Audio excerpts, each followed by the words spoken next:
అరే రామోజీ ఫిలిం సిటీలో పెళ్ళి అంటున్నావు, మళ్ళీ ఫుడ్ ఏం పెట్టారో ఒక్క వీడియోలో కూడా చూపించలేదు అనుకుంటున్నా. నాకు ఏం చూపించాలో కూడా అర్థం కాలేదు. అసలు ఈ వెరైటీ లేదు అనేది 3 రోజులు అయితే మేము కుమ్మి వాడేసినాం అనుకోండి. అండ్ థర్డ్ డే అయితే అసలు ఏం తినక కడుపు ఖాళీగా ఉంచుకున్నాం. ఇదంతా వచ్చేసేసి ఓన్లీ ఫుడ్ సెక్షన్ అండి. అసలు ఈ వెరైటీ లేదు అనుకుండా ఏం లేదు, అన్ని ఫుల్ ఆఫ్ వెరైటీస్ ఉన్నాయి. మేము 3 days చాలా బాగా ఫుడ్ ఎంజాయ్ చేసాము. అంత వెరైటీస్ ఉన్నాయి, టేస్ట్ కూడా చాలా బాగుంది. ఇది వచ్చేసేసి మా హల్దీ రోజు. మేము రామోజీ ఫిలిం సిటీలో ఉన్న 3 days మాకు ఒక ఫెస్టివల్ లాగా ఉంది.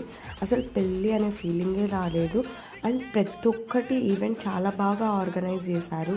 మనకి చిలక జోష్యం ఉంది, డిజిటల్ మినియేచర్ ఉంది, అండ్ రెయిన్ డ్యాన్స్ పెట్టారండి పిల్లలకి. అది సూపర్ అనిపించింది. అండ్